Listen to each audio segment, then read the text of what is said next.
quelques jours et le coup d'envoi sera donné pour les examens de fin d'année. Apprenants, parents et enseignants s'activent de diverses manières. Chez les candidats, l'un est au dernier réglage. Pour mieux gérer donc ces périodes de révision, il est nécessaire pour l'apprenant de faire le bilan de ses acquis. Nous allons parler d'abord des attitudes sur le plan moral, sur le plan comportemental. D'abord, vous devez vous prendre au sérieux en tant que candidat. Parce que si vous ne changez pas de comportement, les choses ne pourront pas changer. Si vous êtes du genre à ne pas prendre les leçons, à ne pas prendre le travail au sérieux, à faire des sorties par-ci, par-là, vous devez comprendre que vous avez un challenge. Et donc, quand on a un challenge, on travaille pour pouvoir réussir. Donc, vous devez vous prendre au sérieux sur le plan comportemental. Maintenant, sur le plan pédagogique, qu'est-ce qu'il fallait faire? Vous devez d'abord faire un bilan des acquis. Qu'est-ce que j'ai compris? Qu'est-ce que je n'ai pas compris? Et après ce bilan, maintenant, vous mettez résolument au travail. Vous commencez d'abord, vous reprenez du moins les exercices que vous avez déjà fait, les épreuves que vous avez déjà traitées, vous reprenez ces épreuves-là. Le candidat, pendant ses révisions, doit opter pour un travail pédagogique, lequel consiste en la relecture des cours ou les différentes notions apprises, la reprise des exercices d'application et bien d'autres. Une préparation lointaine suffisamment organisée, ça présage d'une réussite certaine à l'examen. Les derniers jours de l'examen, ce n'est plus le moment aussi de s'encombrer de tout et de rien. Je prends par exemple un candidat au BPC, s'il sait qu'en mathématiques ou en PCT, il est déjà bon, et que c'est par contre en histoire géo ou en anglais qu'il faut encore redoubler d'ardeur, c'est le moment de concentrer les énergies sur ces matières-là dans lesquelles il a encore des défaillances et des lacunes.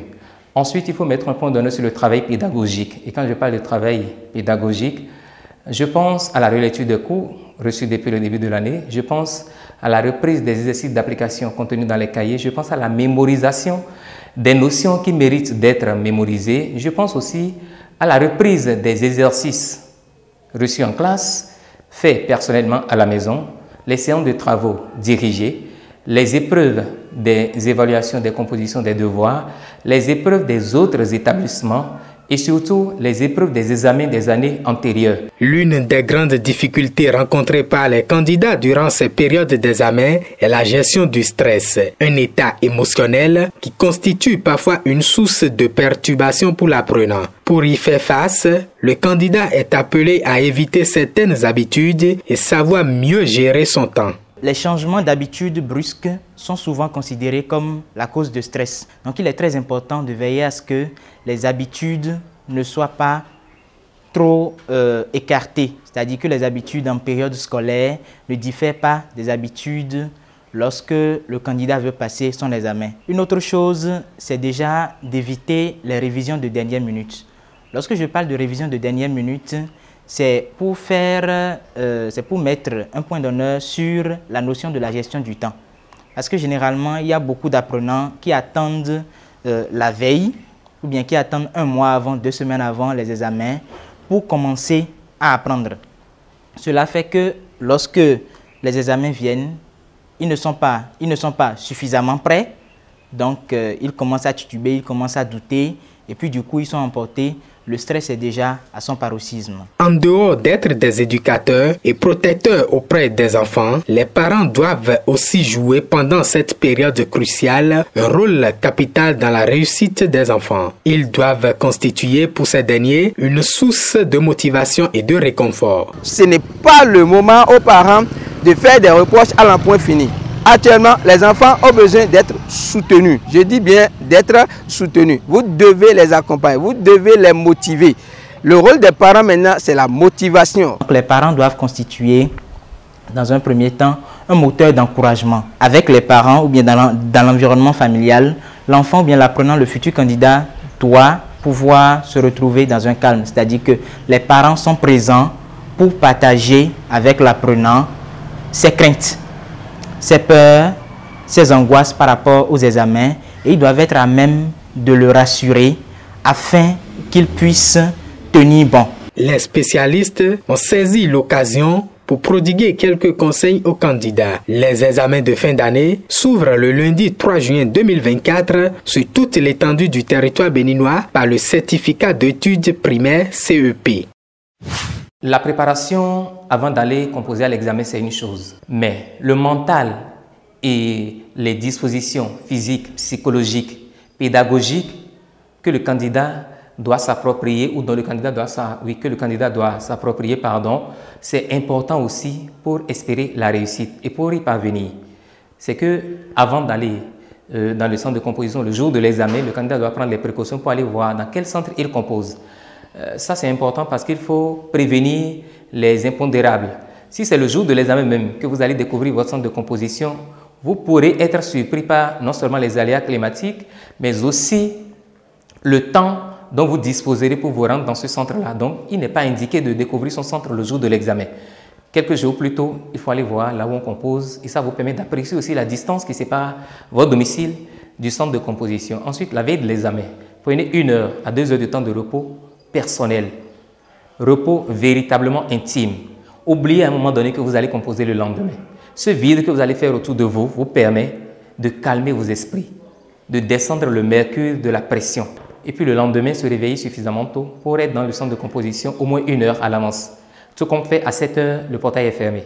Donc le candidat doit être dans son centre avant 7 heures, repérer sa salle de classe et s'installer, sa salle de composition et s'installer.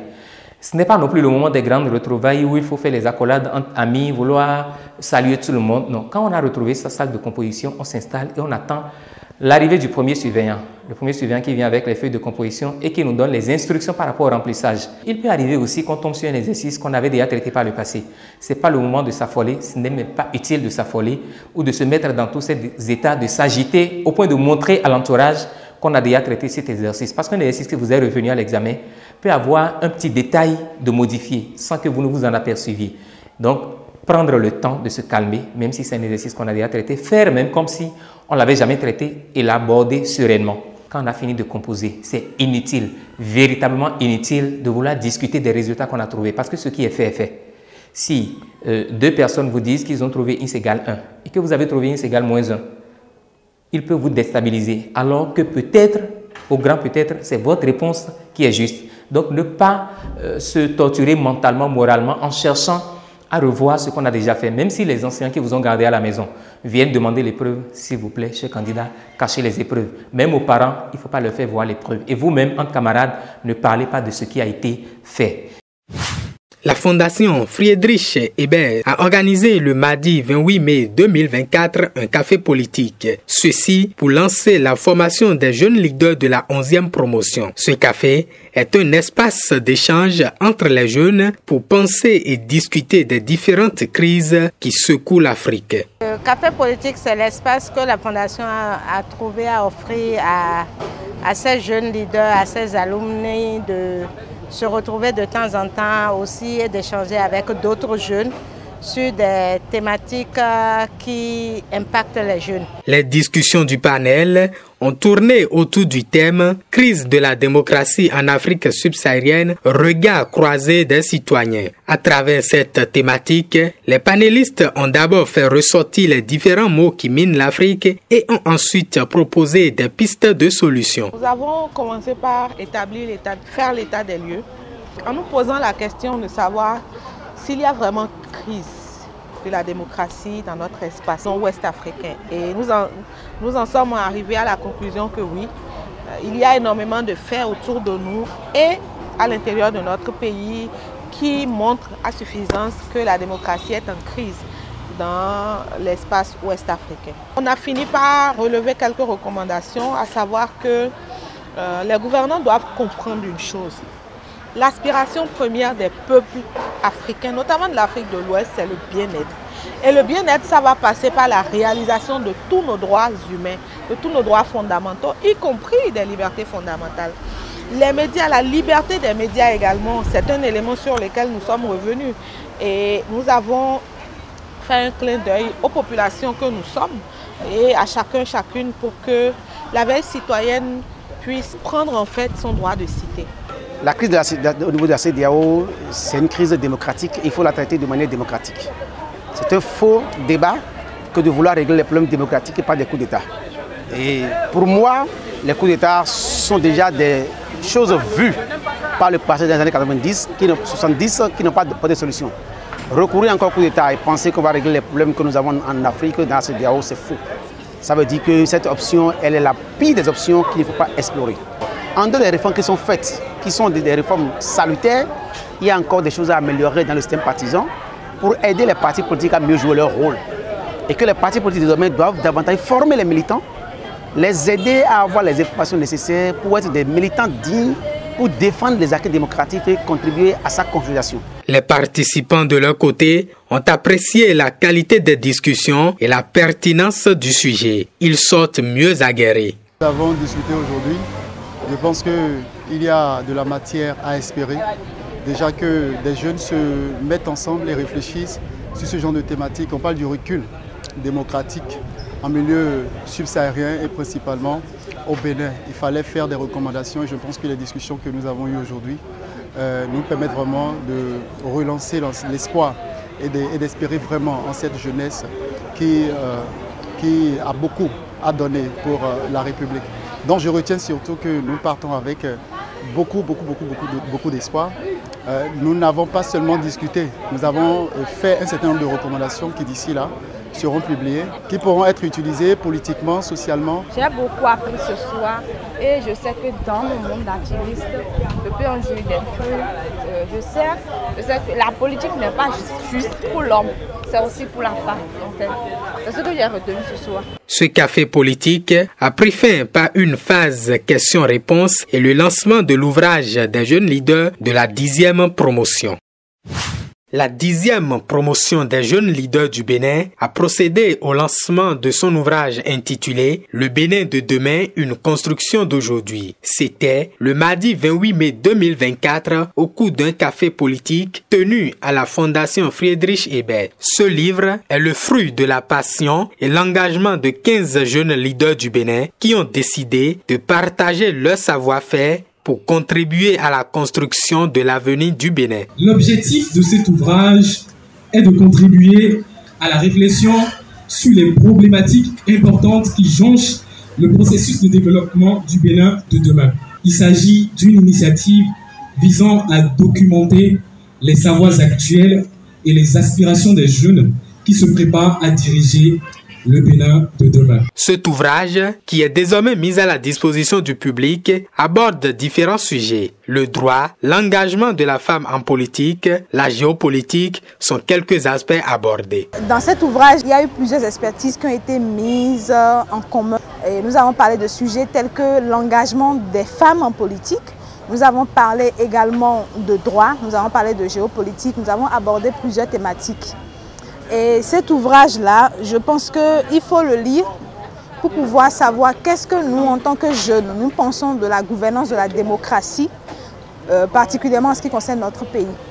Et qu'est-ce que nous apportons comme piste de solution ou proposition pour améliorer les choses. Les différents efforts fournis par ces jeunes leaders de la 10e promotion et leurs différentes expertises mises à la disposition du pays ont été diversement encouragés et appréciés par les responsables de la Fondation Friedrich Ebert. Pour nous, c'est juste au niveau de la Fondation, il y a un sentiment de satisfaction qui nous anime parce que nous pensons que les jeunes qui s'engagent dans ce pays doivent être célébrés, doivent être félicités. Et donc, c'est notre petite partition de les accompagner avec cette publication-là. La suite à donner, c'est à eux de prendre un peu le lead par rapport à cette publication, de pouvoir partager le contenu. Bon, nous, on le mettra sur notre site, on va le mettre dans les différents canaux. Je trouve que c'est une très belle initiative parce que ça suscite le débat public, parce que ça, c'est un peu notre raison d'être, notre souhait de susciter pas seulement un débat entre nous, entre les participants, mais de porter ce débat vraiment au niveau public et d'avoir créé des espaces d'échange ouverts, des espaces d'échange constructifs. Et je crois qu'un ouvrage comme ça, c'est une très belle opportunité d'avoir ce type d'échanges sur les différents sujets qui sont pertinents pour le développement et le progrès du pays. Le livre Le Bénin de demain, une construction d'aujourd'hui, compte 266 pages. Il est constitué de 3 différentes parties. Le championnat féminin de football de première division du Bénin a connu son épilogue ce dimanche 26 mai 2024. La finale a opposé à Inovi leader du groupe A, habillé en orange et noir, au premier du groupe B, Elite AC de Parakou, vêtu de blanc et vert. Cette rencontre, qui s'est déroulée au stade Omnisport de Grand Popo, a tourné en la faveur de Aïnovi FC. Les filles du coach Toibat Kifouli ont d'abord concédé l'ouverture du score dès l'entame du jeu sur un but contre son camp de Clotilde Torsou.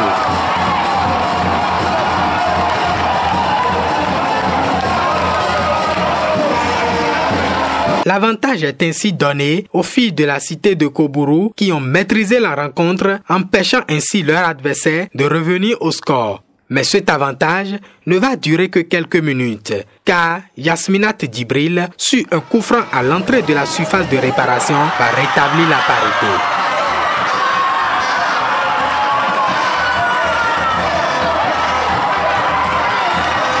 Un but partout, c'est le score à la pause. Au retour des vestiaires, malgré les multiples occasions de part et d'autre, le score demeure inchangé jusqu'à la fin du temps réglementaire. Il a donc fallu les séances de tir au but pour voir les filles de la capitale l'emporter sur 3 tirs contre 0.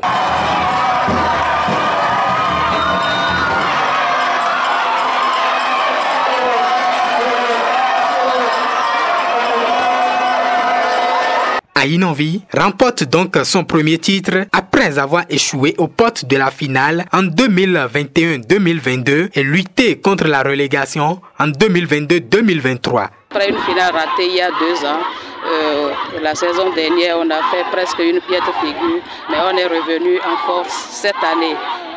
Parce qu'on s'est dit qu'il faut prendre le trophée, il faut prendre le titre.